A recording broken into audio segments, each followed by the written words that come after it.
come in, sir? Yes, Animesh, come Good in, afternoon, please. sir. Good afternoon, ma'am. Good afternoon. Good afternoon, Animesh. Good afternoon. Please take your seat. Thank you, sir. I want to start by congratulating you.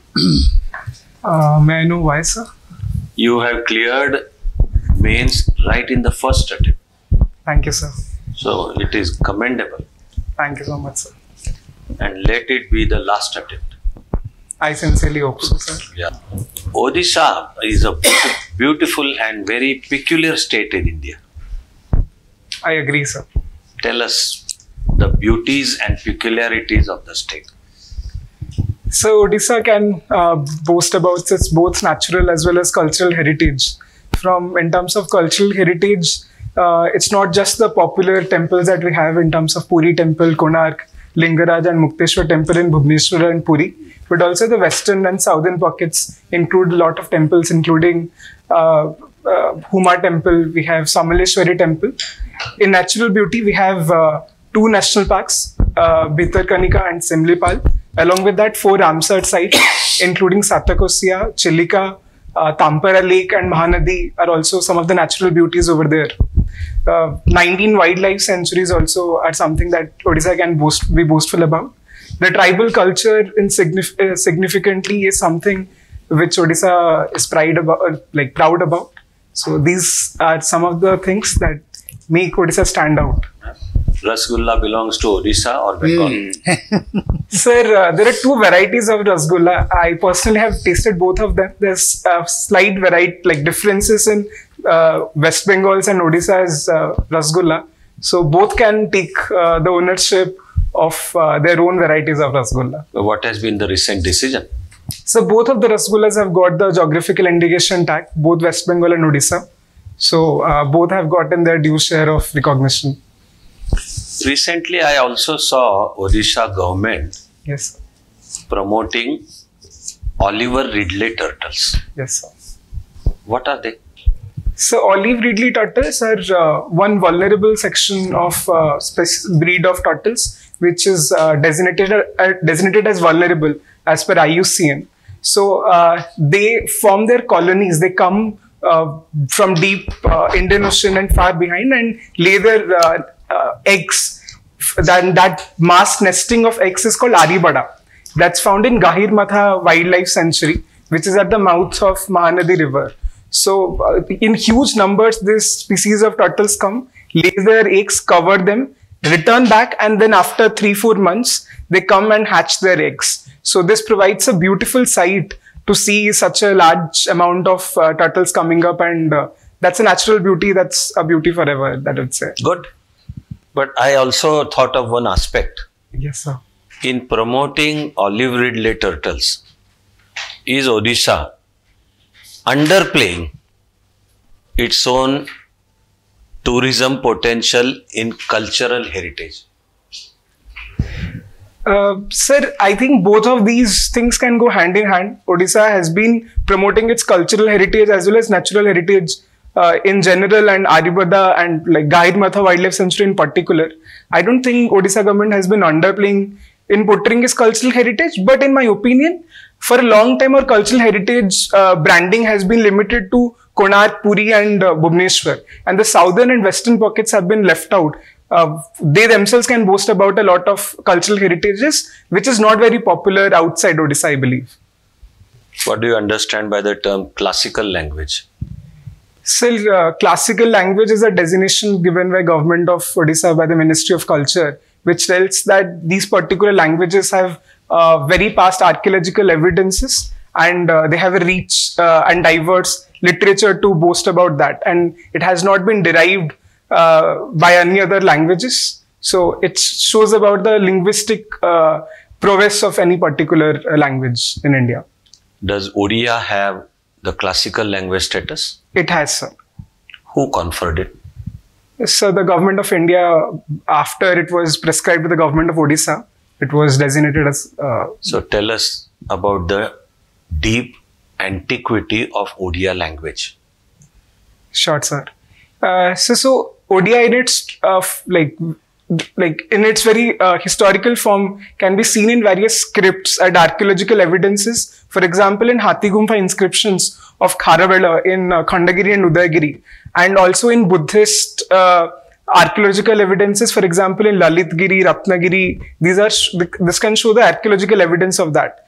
The major boost to Odia literature and Odia as a language was given by Sarla Das, who is the author of Odia Mahabharat.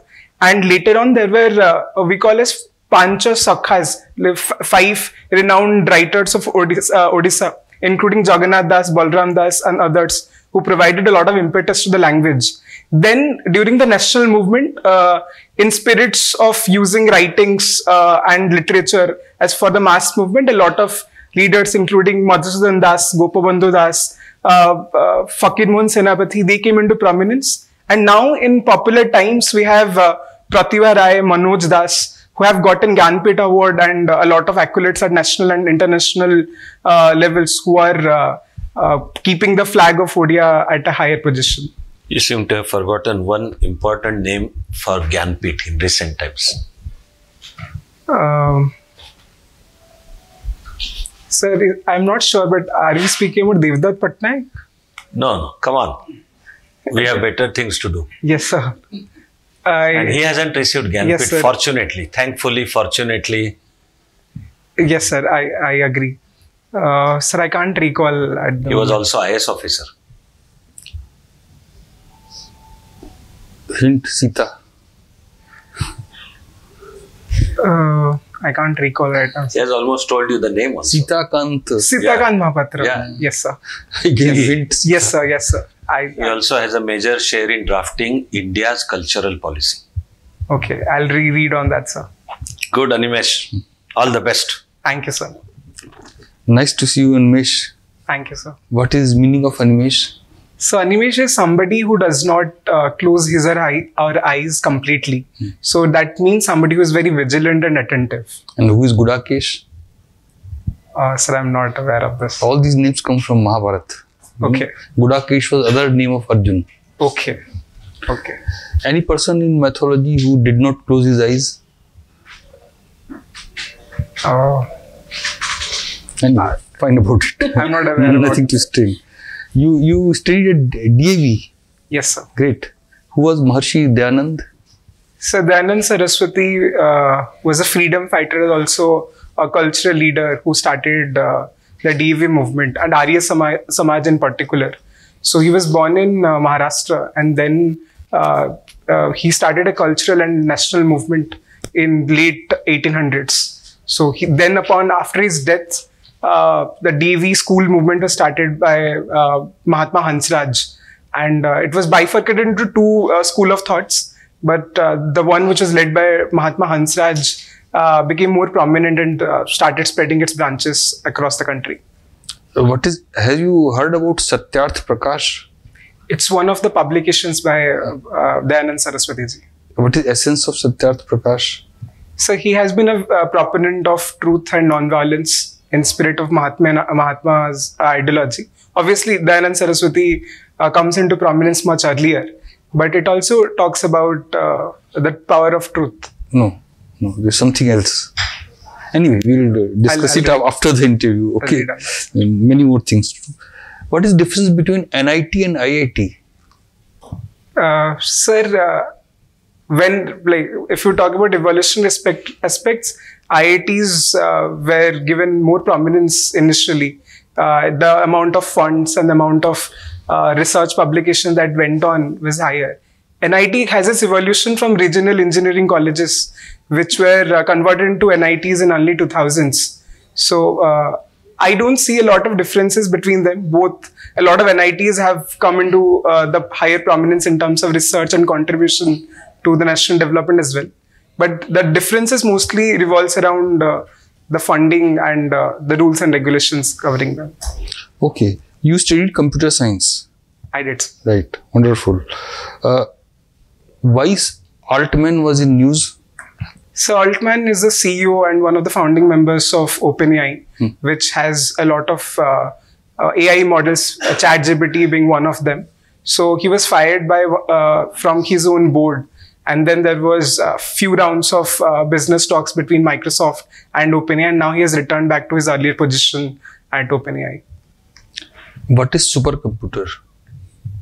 So supercomputers are the computing systems which has the computing process power in petaflops, which is millions of times faster than what we see in normal day-to-day life computers. Computing is very exact. So what is peta? What is flop? Sir, I'm not able to recall the Okay, exact. I will help you. Peta is 10 to power 15. Correct. Yes, sir. Yes, sir. And what is flop?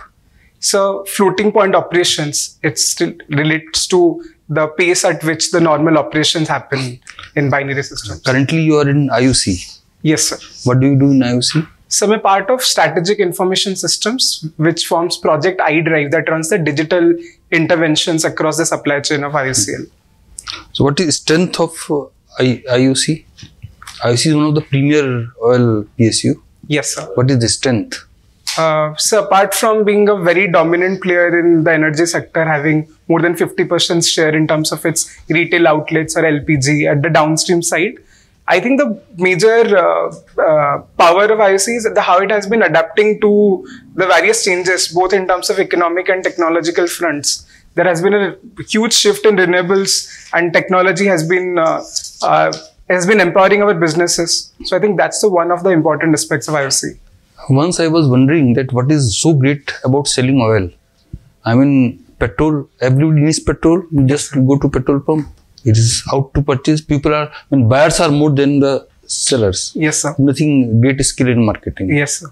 But then what are the challenges of IUC? Yes, sir. Challenges. Yes. It's not so simple as I was thinking. Yes, sir. Now you tell from inside view. So if you see throughout the supply chain, how we procure, the first of all is our supplies. We buy it from international market. So the geopolitics remains one of the crucial challenges. The secondly, from an economic front, foreign exchange rates also determine the prices here. And the third, I would say, sir, the safety, health, because oil is an inflammable substance. So that is also one of the challenges. Fourth is, sir, with growing trend of decarbonization of the economy, there has to be a lot of investments to shift from conventional to non-conventional sources of energy. So that's also an imminent challenge for IOC. How much this oil pricing enabled to the government directions that look, their elections don't increase oil price. Even if you are purchasing at higher price at crude, you have to do it just after election is over. How much is it true? So to an extent, that's true that a lot of the energy sector is not immune to the government policies. But I think it is towards the larger benefit of the population. And oil, since it's a public sector unit, apart from just profit making, it has also impetus and more responsibility for the general good. So it's not entirely immune to the government policies. Okay, all the best, Animesh. Thank you so much, sir. How are you, Animesh? I'm doing good, sir. Doing well. Now, you are well versed about your own state, but I would like to know something about it. What are the main tribes in Orissa? And are they predominantly in the western area or all over? So they are dispersed throughout the state, but the western and the southern pockets are where their concentration is more. And few of the tribes in Odisha that we have are including Kond, Kisan, Oran, Munda, Mankedia, Dongriya Kond, Munda. These are few of the tribes that we have. And you have this area, KBK. Yes. Seems to have become very infamous. Yes. Why is KBK in that situation? Kalahandi, Balangir and Koraput. Yes, sir. So historically, these form the southern and western pockets of Odisha, which have had a development and governance deficit, mostly because it's been concentrated by scheduled tribe population. And because of its past history of poverty and underdevelopment, Naxalism was also very prevalent and still present in these pockets. And thirdly, the rough terrains and geography does not support a lot of agricultural productivity. But today, if you see, sir, once they were being infamous for being called as hunger bowl of Odisha. Today they're called the rice bowl of Odisha. So a lot of developmental projects, both in terms of infrastructure and human development, has taken in these places, and a fast increase in their development has been seen. Now, two of these districts got a major PSU also. Koraput has HAL. Yes, sir. Balangir has ordnance factory. Yes, sir. There is nothing in the third one, Kalahandi. So Nalco had set up one of its operations in Kalahandi, but I'm not sure, sir. Yeah, later on you also have the Vedanta group trying and all those things, but there's also the local politics about it. It is. There is something called a Chausat Yogini temple. You mentioned there are so many temples. Yes. What is a Chausat Yogini temple? Do you have any in Odisha? So Chausat Yogini temple relates to the Shaktism, and Odisha has a huge history about it, but I'm not sure which particular temple we are focusing on, sir. I can't recall it. No. I mean, is there a Chausat Yogini temple in Odisha? Sir, I'm not aware. Not aware. No. I think you have one somewhere around Bhubaneswar and one in Balangir. So Ma Kotak Chandi temple In Balangir, Ranipur Jharial. Sir, I'll read upon this. You have mentioned parliamentary debating as one of your... Now, I presume that would also mean that you do watch parliamentary debates? I do, sir. What do you have to say about the situation where instead of debating, our parliamentarians want to be demonstrating and, into dharna and sloganeering? Sir, as a citizen of the country, I obviously do not like how, as presently, the parliament is working. Rather than just being it a blame game between two political fronts, I think the larger picture of it to understand why, for example, if opposition is trying to stage an opposition to the entire proceedings, or what is the rationale of ruling party, I think a more room for autonomy for the opposition in particular has to be given, so that they also have a larger say in the table. They get their time to speak, but instead of debating, as I understand, they are supposed to debate issues there. But they want to hold up placards and shout slogans. Then you don't need to go to the parliament. You can do that at every crossing. That I fully agree, sir. That's unfortunate. But the very minimal amendments have been taken the way our proceedings and our parliament timetables are created. So, for example, in British government, even though a lot of our parliamentary proceedings and rules and regulations are borrowed from them, they themselves have created now fixed amount of days in a particular month where the opposition creates the whole timetable and what topics they want to talk about. So, similarly, some adjustments, if could be given, so then a legitimate share in the table could be given. But I understand that the way placards being shown and sloganeering is being done is not something that is ideal. So would you hold the suspension of those MPs as justifiable or very hard action? Sir, I believe that is justifiable because it's on the lines of the rules and regulations, but that's not a solution to the core problem that we're addressing. In the parliamentary system, we have first past the post. There are a lot of people who advocate proportional system. What are your views on it? Do you think we should have a proportional system?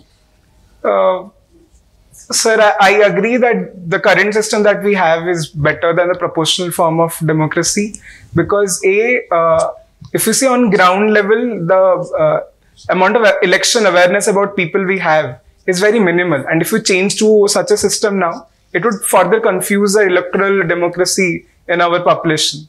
And secondly, I think the way the representatives now will be going on, it would create more chaos as compared to the first past post system that we already have. Okay, last question. Indian Oil Corporation and all other oil corporations, they at times, when rates went up and they were asked to sell at a lower price, have talked about that losses. Do they really make losses? Because when pressed on it, they came to using another term, under recovery. So at any time, did they ever make losses, or actually it was just a case of under recovery? Sir, I'm not sure about the particular, in terms of financial matter, there was actual loss. But during COVID time, the gross refining margin as well as the revenue profit margin was pretty low, which recovered last year to a very great extent. But I'm not sure the exact financial statement if there was a loss. Okay. Thank you. Thank you, sir. Hi, Animesh. Hello, ma'am. Animesh, you're a man of varied talents and interests. So, I'm curious, despite the fact that you worked at 2 prestigious companies as an engineer, you want to be a civil servant. Why? My stint at Veritas Technologies was just for a month, and then I joined Indian Oil Corporation. But before joining both these institutions, I had in mind that I wanted to pursue civil services. Once it started off as a childhood dream, but over the years it has become a matured aspiration, because I feel that I just do not want to impact the people, that not just impact me and the people I'm surrounded to, but beyond that. And I think that would make my life more meaningful, both professionally and personally. So that was the prime cause that has been driving me to pursue civil services. Okay.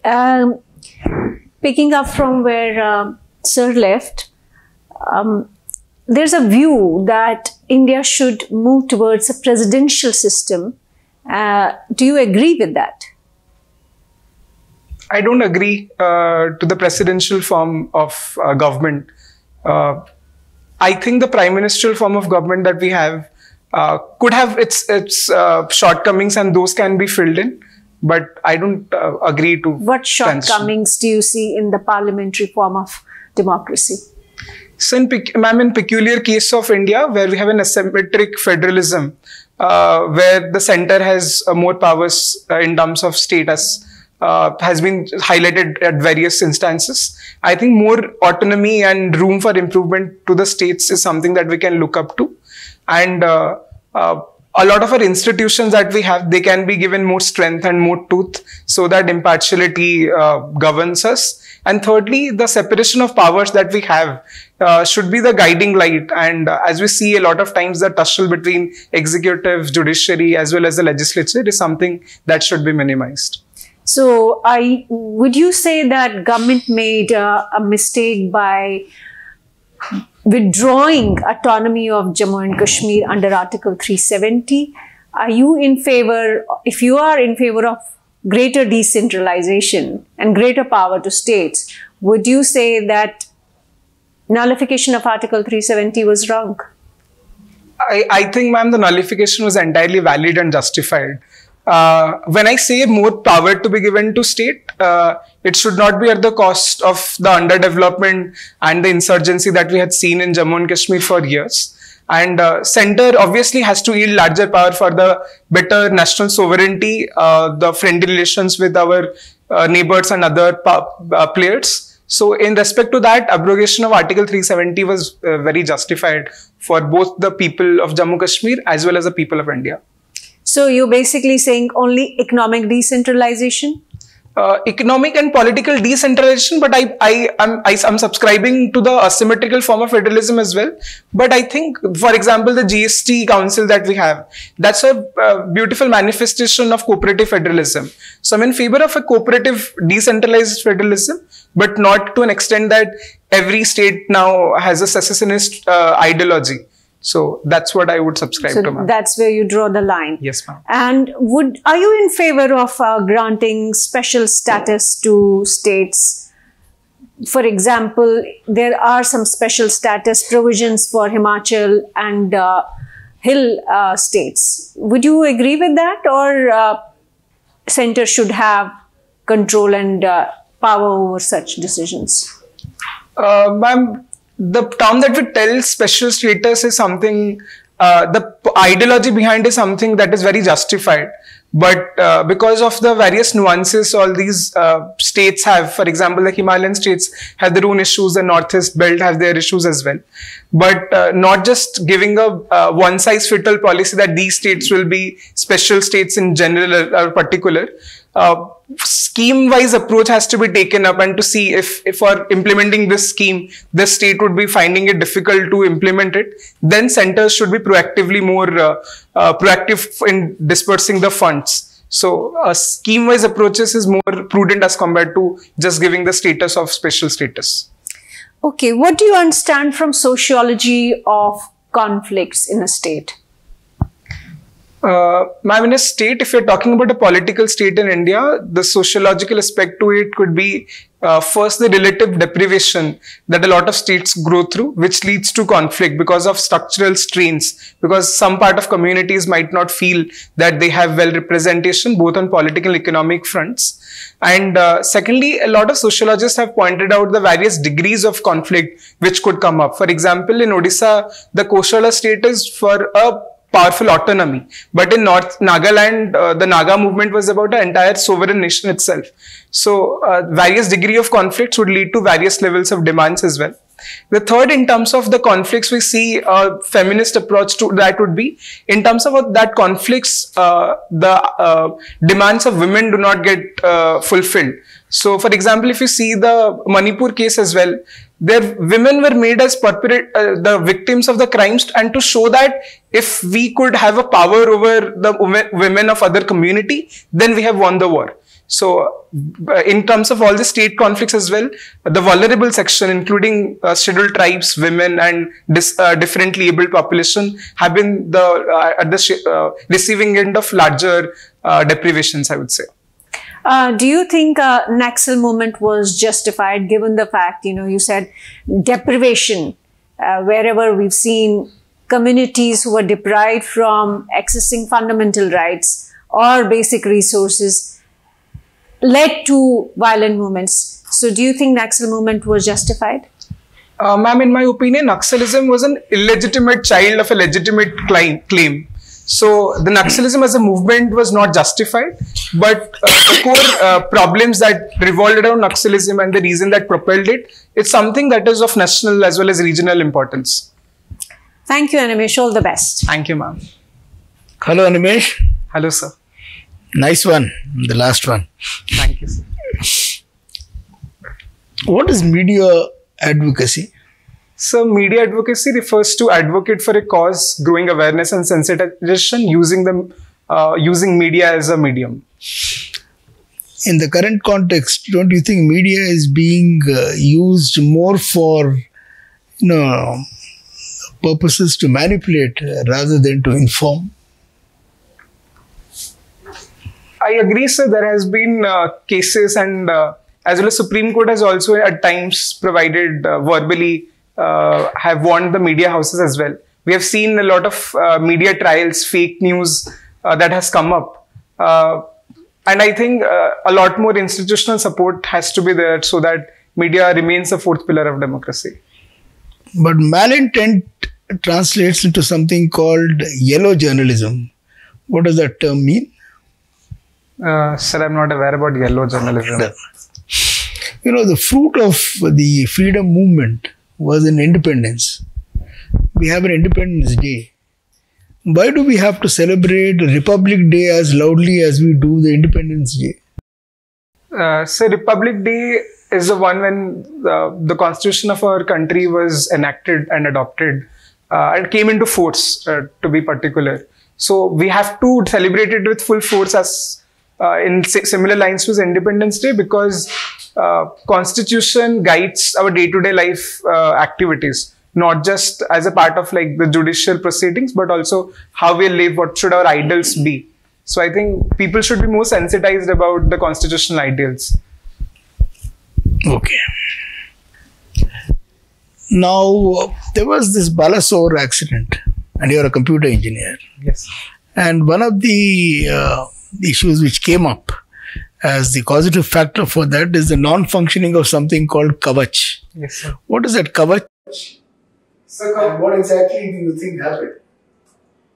So Kavach is an anti-collision avoidance system that would warn the train operators before any collision would happen. So it has a predictive maintenance at its core ideology. From a technical point of view, it revolves around predictive,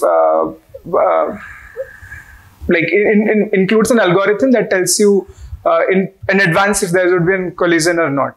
So what exactly, sir, the problem was the committee that was formed after that. It found out that the core behind it was that the Kavach was not implemented at the Baleswar junction itself, and other conventional form of train collision avoidance system was implemented there, and there was a lacuna in terms of its operation, which led to, as an immediate factor, which led to the collision. Secondly, there was also maintenance issues at its core, where we see the tracks over at the eastern part of our country has not been renovated and maintained for a large part of our times. I mean, if you study the various schemes and of the government, one of the most noble schemes is Ayushman Bharat. Indeed, sir. Is it being rolled out in the manner in which you would like it to have been rolled out? Is it serving the purpose on ground?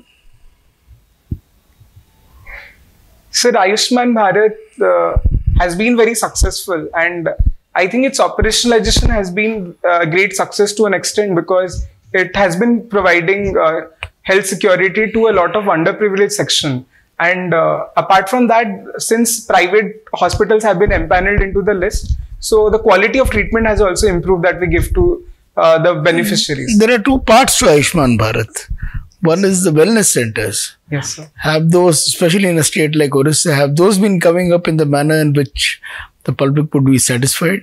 So Odisha government runs a parallel initiative which was being run before Ayushman Bharat came into picture, which is we call Biju Kalyan Swasthya Yojana. So Ayushman Bharat has not been implemented in Odisha because Biju Kalyan Swasthya Yojana has been successful for a lot of years now.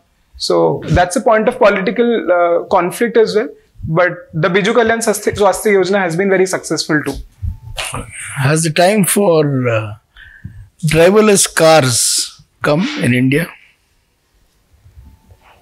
Sir, I think not yet. We are yet to get to that stage where you could see driverless cars coming up in the streets of India.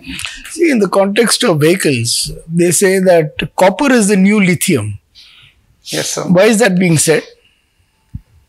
So because even though copper has always been a very important mineral resource for any country, so with everything that's been revolving around lithium requires copper as its substratum as well.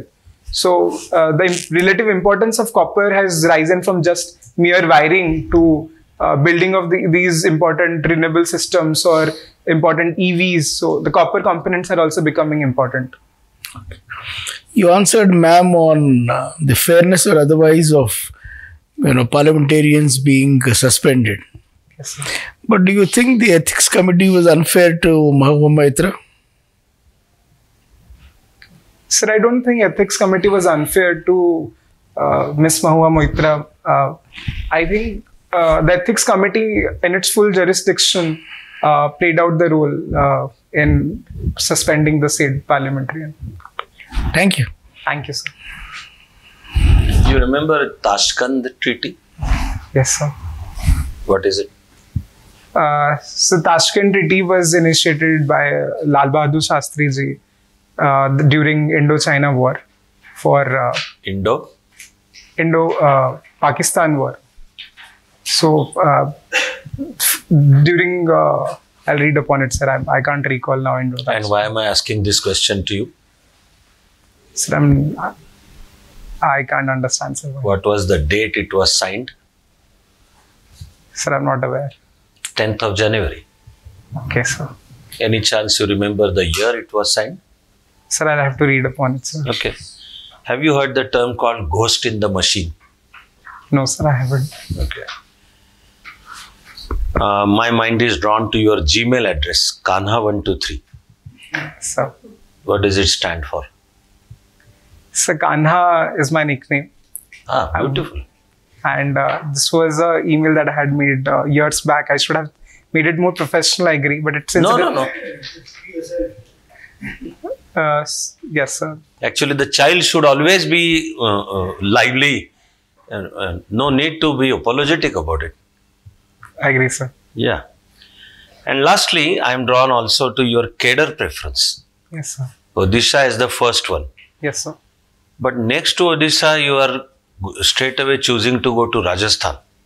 Yes, sir. Explain the logic behind it. Sir, I wanted to keep the northern belt as my second preference because I have been in Delhi for more than 2 years now after working in Indian Oil Corporation.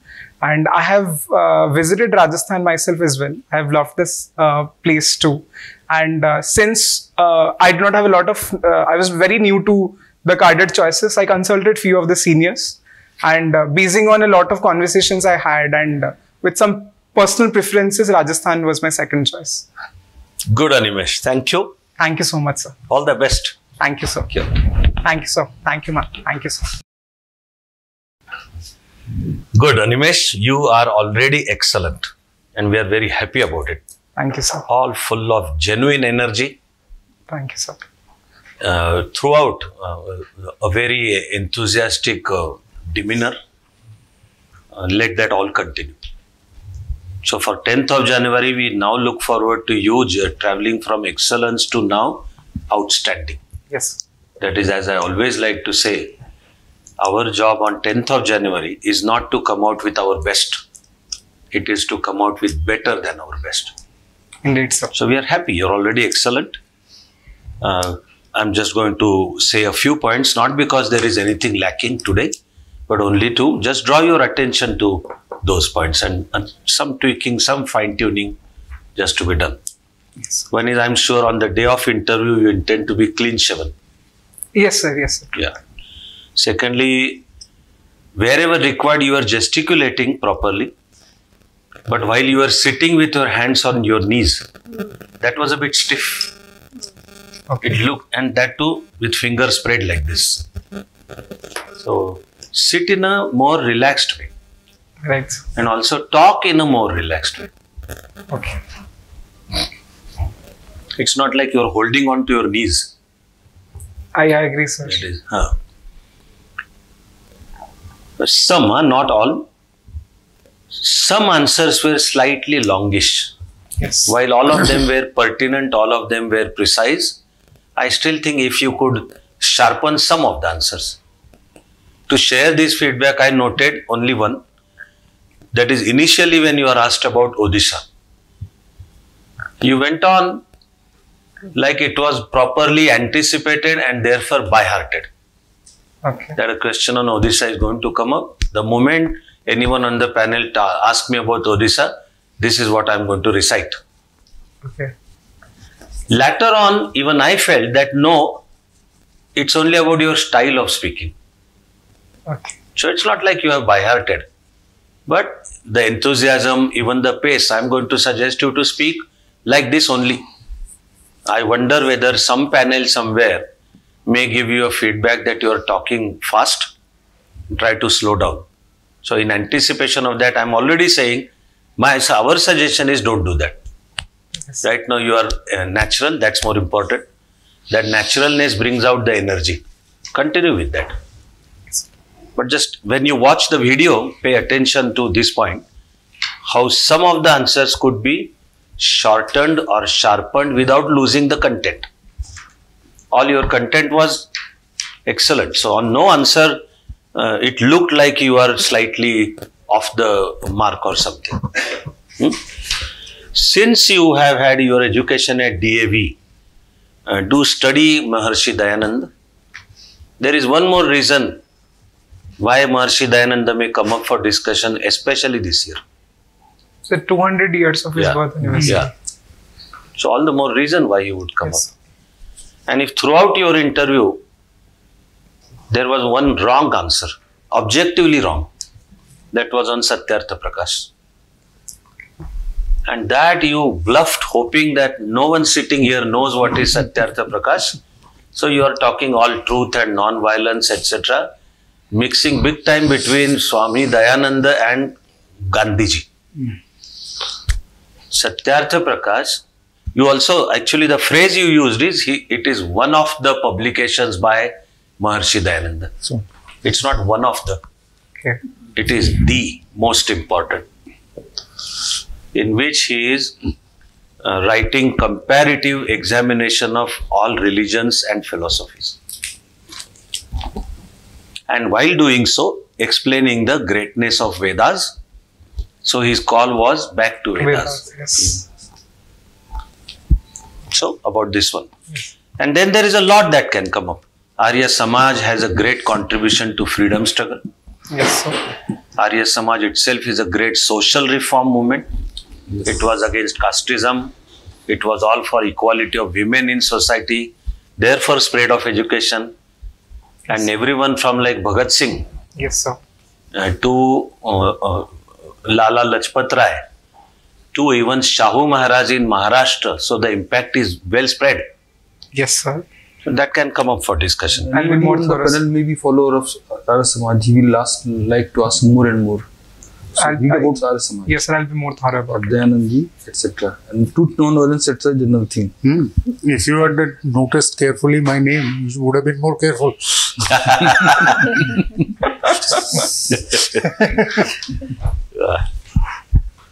Then, like on only Satyartha Prakash, you were objectively wrong.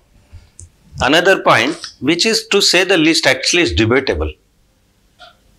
You said the electorate in India has less understanding, it is illiterate, their understanding of political situation is minimal, the word you used.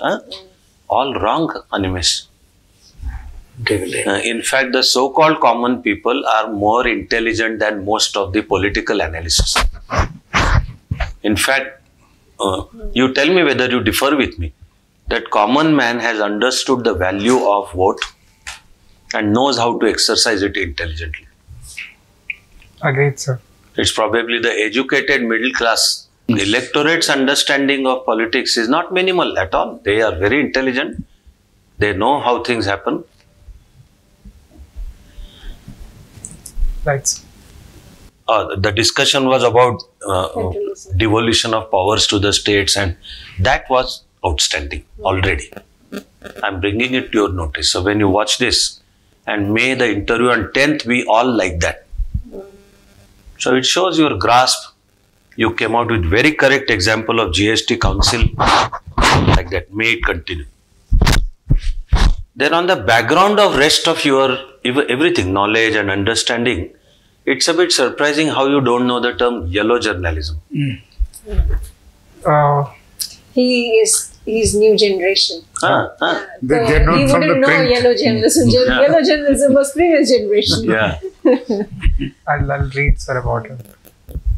It is like dirty, negative, it is misconceived, deliberately misinforming people, or using journalism to blackmail people, or focusing more on the downside or like sensational. Actually, the term came from the idea of yellow pages, which was like paid journalism, you know. That's what I thought. Probably it would be paid journalism, but I did not want to guess it because I was not aware about this. I'll read on this. Sir.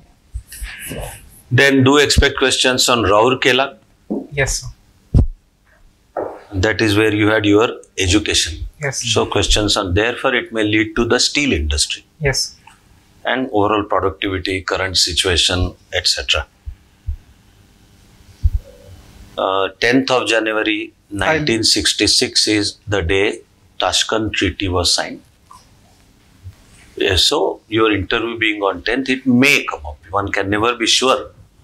But some panel member may choose to relate and discuss Treaty of Tashkent. And the treaty was essentially going back to status quo, despite the fact that India had occupied some territory. Pakistan had also occupied, but both countries went back to pre-war status quo.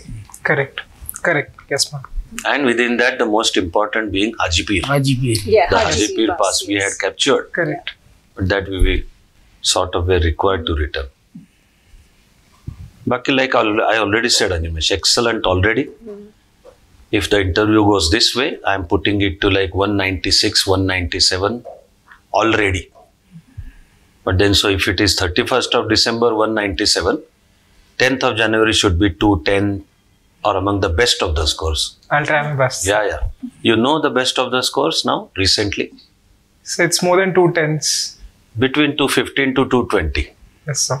But we believe you can go there. Yeah. You have it all in you to actually end up with like 220. I'll give it all. Yeah. All the best, Animesh. Thank you so much. Okay. These are notes by the panel members for you. With Kanha, Gudakesh and Rishikesh also may come up. Huh? I'll read. Gudakesh who means- doesn't sleep. Arjun is the name of Arjun who doesn't Yes. sleep. Actually, the literal meaning will be the one who has conquered sleep. Conquered sleep. Okay. Yeah. But another meaning also is curly hair. Oh, good occasions. Yeah. Right? Yes, sir. All the best. Thank you so much. Yeah. Thank you so much. Thank you. All the best. Thank you, ma'am.